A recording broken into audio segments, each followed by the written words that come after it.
欢迎收看本周的聚焦新世界。在今天开始关心的是，天气开始转凉，秋冬季节最常引起心因性休克，特别是有慢性病或是三高一族，都是高危险群。而在这些心脏疾病当中，又以心肌梗塞最常见。突发的心肌梗塞如何急救？网络上流传着很多似是而非的自救法，但这些方法真能保命吗？恐怕是更糟糕。你看那个血流到这里就停住了，后面其实都没有血液，对不对？把它打通了，血栓抽出来之后，你的后面的血液的循环就跑出来了。心血管经过铺桥搭路，让血流重新回到心脏，患者在黄金时效内装好支架，捡回一命。小血管堵住了，其实影响就不大，影响就不会太，顶多它就是改就不舒服，或者是不舒服。如果有的人直接堵到大血管，他可能就算在医生面前倒下去，救都来不及救。夺命只要一瞬间，台湾艺人茂博、荣祥、高以翔，还有中国前总理李克强，都因心因性休克猝死。冷热交替季节刺激交感神经，最常诱发心脏疾病。近10年心血管疾病死亡成长率比癌症高了3.5倍，连续10年都是国人死因前3名，其中又以心肌梗塞最多，发作10分钟就能决定生死。第一个是好像有人跟你重压，完了之后刺到背后来讲，就是除了痛之外，好像有人拿针在刺你，就整个这边。那刺痛完之后是持续刺痛完之后，就我这边耳后这边的，就是我讲好像是神经还是血管，就整个一样痛，然后之后手就麻，再麻到脚。49岁的陈先生不抽烟，没有不良作息，定期2周捐血1次，还跑过马拉松，身体健康。但有一天骑车跑业务，等红绿灯时，才1分钟时间就突然盗汗，胸口刺痛。他立刻直奔医院，结果血压飙到200，各种检查数据全是异常。看到2张病危通知，那当下其实因为我小孩子很小，10岁而已，所以说我当下其实又哭了，又更，他们就叫不要那么激动，因为过度换气了。然后完了之后，他就说我当下其实就大概30秒、1分钟就闪过，我这个小孩子该怎么办？生死关头最挂念的是孩子。陈先生说，还好自己警觉性高，但身体从未有任何征兆，实在想不透怎么心肌梗塞会突然找上他。我会发现中年人反而是增加最多的这个族群，为什么？因为这个族群当下是拼事业的时候，为了家庭而奋斗的时候，这时候呢，身体他承受了很大的压力，血管形成类似脂肪的斑块，经年累月阻塞，一旦受到刺激收缩，就会变成心肌梗塞。三高、抽烟、缺乏运动等等，全都是高危险族群。陈先生发病当下应该停下来叫救护车，而非自行骑车送医，因为血管阻塞当下，任何劳作都会造成心脏负荷。在心肌梗塞的治疗当中，这个时间是一个很重要的因素。从你开始发作到真的来医院处理，到真的打通血管，这个过程越短，其实你心脏的受损就会越小。此外，网络上还有许多自救偏方，像是咳嗽、用力吞咽、喝大量的水等等，号称可以减缓症状、增加获救机会。但医师警告，这些方式不但没效，还可能让病情恶化。你心脏可能是非常不稳定的状态。那个情况下，你尽量避免去刺激到你的心脏，不管是外来的刺激或你自己对自己的刺激。心肌梗塞的病人处理完之后，其实跟正常人没两样的。但是反过来讲，如果你心肌梗塞发作之后拖的时间越长，心脏的受损越大，那你未来心脏受损如果很严重的话，就会容易心脏衰竭，就会容易喘不舒服，甚至是常常会有一些心律不整。秋冬是心因性疾病好发期，除了正常作息，民众可透过运动心电图、冠状动脉电脑断层等方式做检查。心肌梗塞猝死率高，能救回的都是幸运儿。与其严重到发作送医，不如事先预防才是保命良方。调查中心记者陈玉祥、林尚玉、黄淑伟综合报道。老饕们都知道的巴蜀名菜酸菜鱼，最近在台湾掀起了一波热潮。但有部分业者因为成本考量，会以较次等的巴沙鱼来取代乌里鱼入菜。专家表示，市面上卖的巴沙鱼多数经过了磷酸盐膨发，吃多了健康恐怕会出问题。鲜生鱼片滚水烫熟，倒入酸辣汤，再淋上滚烫热油。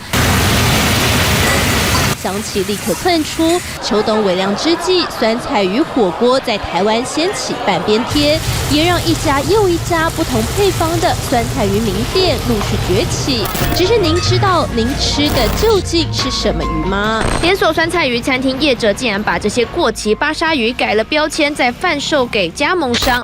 就曾有连锁酸菜鱼店把过期1年的巴沙鱼片让消费者吃下肚，而除了效期问题，鱼种的使用也引发关注。到底酸菜鱼大多使用乌里鱼，也有业者选择更高价的鲈鱼或石斑鱼，但越来越多后起之秀采用较次等的巴沙鱼，还有俗称为手术鱼，它的营养价值是非常非常高的。但我们乌里鱼跟巴沙鱼的差别，成本当然是高于数倍的，处理起来也非常费工费时。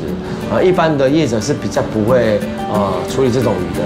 酸菜鱼除了酸辣口感挑起味蕾，也因认知中鱼肉富含高营养价值，让不少饕客趋之若鹜。但专家提醒，若吃下的是巴沙鱼，可能会有健康隐忧。巴沙鱼这尾鱼是我们讲泰国鲶，它这个鱼对水质很不要求。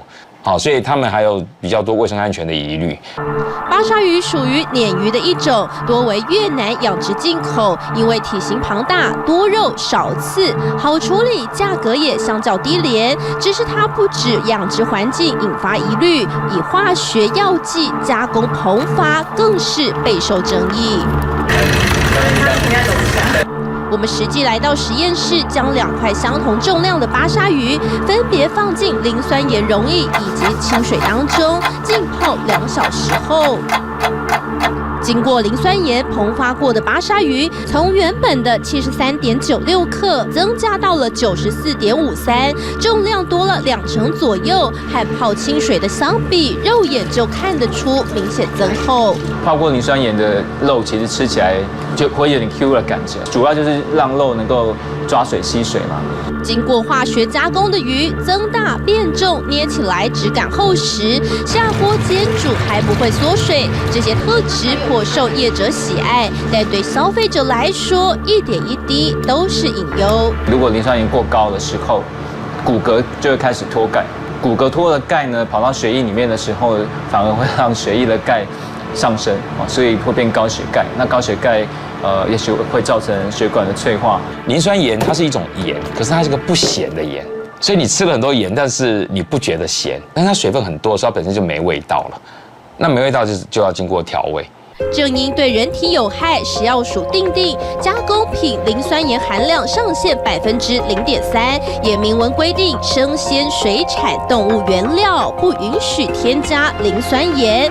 但是来看看这一片加工过的巴沙鱼，我跟你讲，这种发的很夸张啊，100%超量。你没有超量，你没有吸这么多水，它怎么有可能这么透明？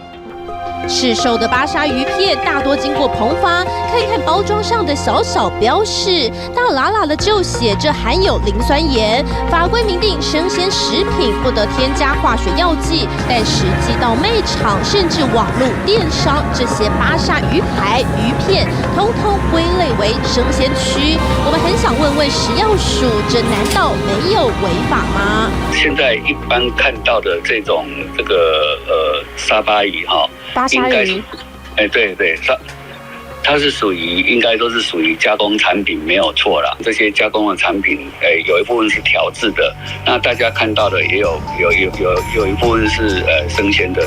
冷冻巴沙鱼究竟算生鲜食品还是加工品？能不能添加磷酸盐，存在灰色地带。时下最夯的巴蜀经典川菜酸菜鱼大受欢迎，但倘若食材不慎选，吃下肚的反倒是健康负担。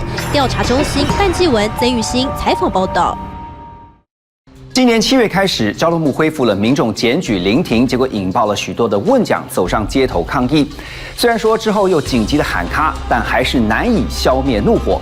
交通部从改善行人地狱的问题，到想要透过铁腕来改善违规停车，但是各项政策推出之后，我们看到民众都不买单。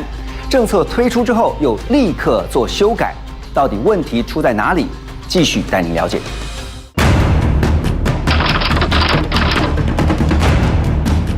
苦字贴在车门，上百辆计程车包围交通部，抗议政府开放临停检举。这点心智更严，却没端出配套，形同噩梦开始。这是6月30号开放民众检举后收到的罚单。这里是新北市三重一间车行，经营多年，靠行驾驶数十位。7月检举大门一开，罚单数量瞬间暴增。再看看台北这间办公室，办公桌同样堆满红单，甚至不讳言，短短1个月内，也有同业因为违规记点被吊照2个月。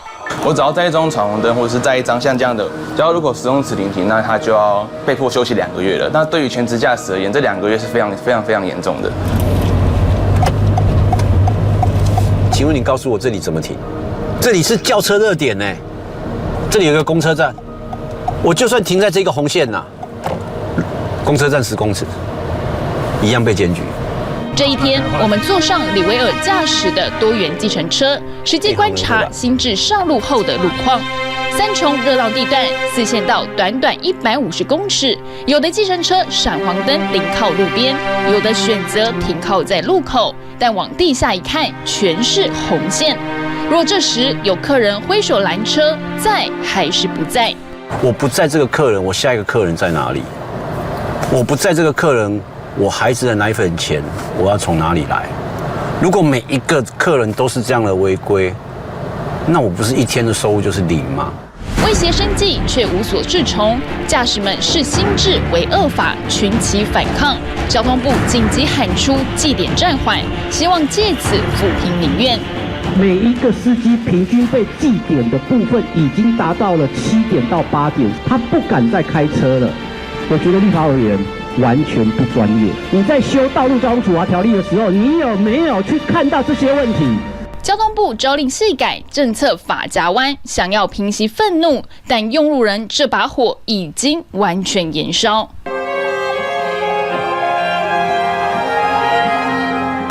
你要过吗？大家都在等你，要不要过？今年7月，为了洗刷行人地狱恶名，交通部祭出未礼让行人重罚6000，却造成人车对立，冲突不断。如今就是重演，刑法直接威胁的是数十万营业驾驶生计。我定位在这里，你为什么不到我的位置？可是我到你的定位就是并排停车，或者是公车站牌。如果以多元的司机，或是说有些 APP 的平台的话，他就直接给你复评了。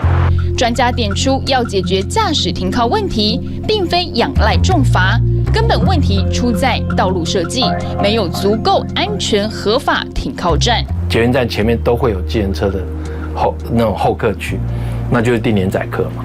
好，然后像一些这种办公大楼啊、百货公司啊，我们就要求他去做路外的，你今天可能都要下地下室去载客。学者建议效仿邻近日本或香港，设置足够停靠站，搭配宣导，建立路权素养，让驾驶安心载客，行人安全用路，而非牺牲部分人权益，换来的依旧是条不平安之路。东新闻调查中心杨尚宇、萧涵综合报道。橄榄油又被称为液态黄金，因为它现在的价格真是越来越贵。但是呢，因为营养价值高，而且又能够保护心血管，深受很多家庭主妇的青睐。其实，在市面上呢，曾经发生过好几次这橄榄油混充掺假的劣质油的事件发生。究竟该如何挑选橄榄油？我们继续带您了解。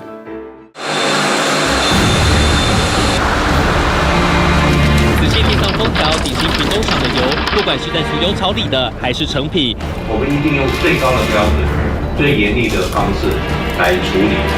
2013年黑心油风暴，业者以劣质油混掺顶级橄榄油，蒙骗消费者。事件爆发后，油安意识抬头，其中橄榄油被多数人视为好油的首选。抗氧化就是抗老化，也可以抗很多慢性疾病，比如说癌症啊、第2型糖尿病、阿兹海默症等等。金黄色泽带些翠绿，是第一道初榨橄榄油，口感新鲜，营养素丰富，能降低血压、稳定血糖，被称为是一体黄金。全球年产量227万吨，台湾每年大约进口0.8万公吨，最大宗来自意大利。实际走一趟卖场，成架上满满都是橄榄油，最便宜和最昂贵价差高达3倍。但实际观察标示，有的号称顶级橄榄油，有的注明纯橄榄油，不少还标示经过精炼。但这些进口油真的纯、真的安全吗？过去加州大学也针对当地超市19个品牌进行检测，结果发现标有特级初榨的橄榄油中，超过2/3不符国际标准，掺假劣质油问题一再发生，不可不慎。色素啊，或是香料等等，那就是人工添加剂进来身体啊。你当然我们会以为说，买到好的橄榄油，但其实我们又吃到很多的添加物，那还有一些肝肾负担的一些风险。人工添加物带来的伤害是不可逆的心血管疾病。究竟消费者该如何分辨橄榄油纯度和质度？像真正好的特级初榨橄榄油，应该是像这样子非常黄色的甚至有点黄绿色这样子代表它是完全纯的，它真的是从果实冷压初榨而来，白白的透明的，所以代表它其实很多的营养价值都流失掉了。橄榄采收后全程27度以下物理压榨，让果实变油，称作冷压初榨，品质优良才能标示特级。劣质橄榄油会再经过加工，称为精炼橄榄油或纯橄榄油，营养值也已经打了折扣。就深深的吸一口气，我们会发现它就是有一些坚果的香味在里面。好的特级初榨橄榄油，你喝下去的瞬间，喉咙是辣的。它会有一个呛辣感在，那个辣是来自于橄榄的多酚，所以它多酚的含量越高，那个辣感是会越重。优质橄榄油香气足，辣感明显，是消费者食用好油的首选。专家提醒，买橄榄油要挑深色瓶身，才能防止氧化。开封后尽快食用，选择商誉家标示清楚的品牌，才能避免问题油吃下肚。东恩新闻调查中心杨尚宁、萧涵综合报道。同样和吃相关，我们来看的就是日本和牛啊。台湾人很喜欢吃和牛，尤其是日本和牛，因为肉质软嫩，入口即化，是肉品界的天花板。正统的日本和牛讲求的是血统纯正，每一头和牛出口时都有自己的认证书，清楚标示肉质的等级和产地。但也因为数量不多，所以单价高，相当珍贵。问题来了，市面上现在到处可以看到标榜和牛料理。究竟是真的还是假的和牛？我们一起看看。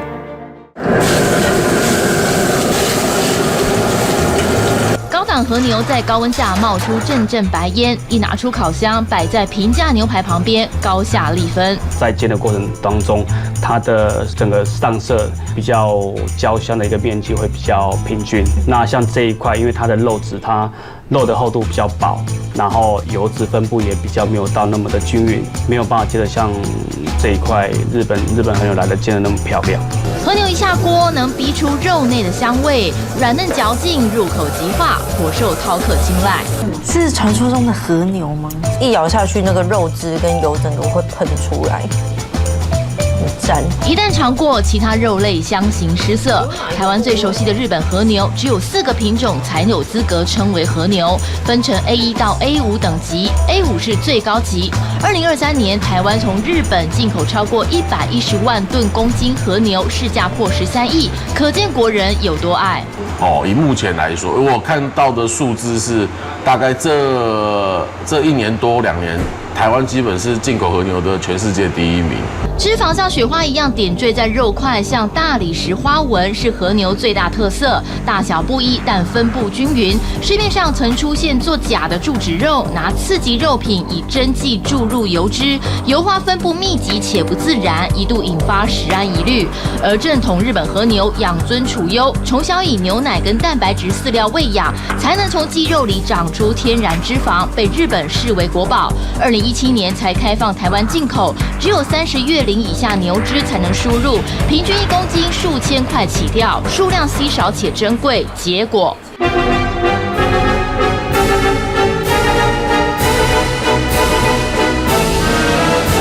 和牛烧肉、火锅店、吃到饱餐厅满街都是，但几乎没有告诉你产地跟等级。电商通路一打开，直接宅配到家。一个没有公开的秘密是，真正的高档好物并不多。看到有很多和牛卤肉饭也好，什么和牛咖喱饭也好，那到底它那个是不是和牛？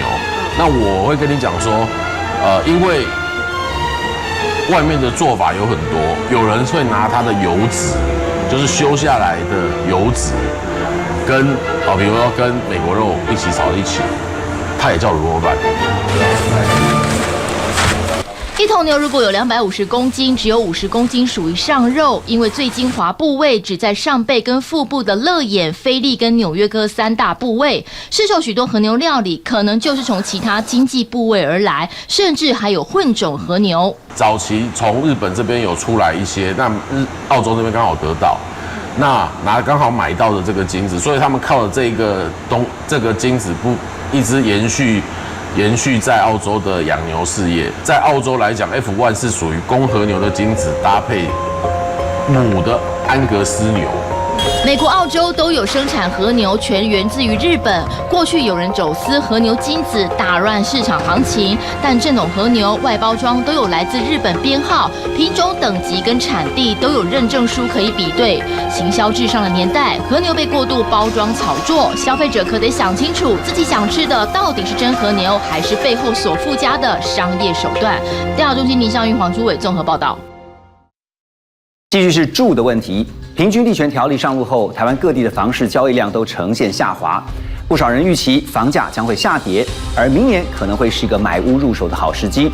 而专家也提醒，房市在明年也可能回暖，现在正好是盘整期，溢价空间比较大，所以也算是一个不错的好买点。2021年房市正热，新竹房价一飞冲天。这一个预售屋建案，要买房的撑着阳伞在排队。另一个场景是台南仁德区预售屋开卖盛况，大批人潮冲过红龙柱涌入会场。当时荣景新建案一屋难求，就连前一晚也有好几十人寒风中漏夜排队。只是一场疫情结束2年后的今天，已经不可同日而语。今年第3季的推案量大幅度的缩减，而预售屋市场则在7月平均地权条例上路之后呢，由热络转为这个比较冷淡一点。交易量缩减，新建案尤其明显。根据国泰指数统计，今年第3季全国成交指数减少了29%，而6都新案销售也连续4季下跌，甚至有半数新建案30天内销售率不到10%，等于1个月内卖不到1成。就连全台推案户数也较去年同季减少了27.5%。这样的数字让不少人好奇，这是否为房价将要下跌的重要讯号。这边客厅的部分你可以看到就非常的宽敞。这天我们跟着房产投资人一起到新北市芦洲一间旧公寓看房，房仲介绍之余，他也仔细检查每个细节。这水压都非常强，它连转到热水去，水压也没有变小。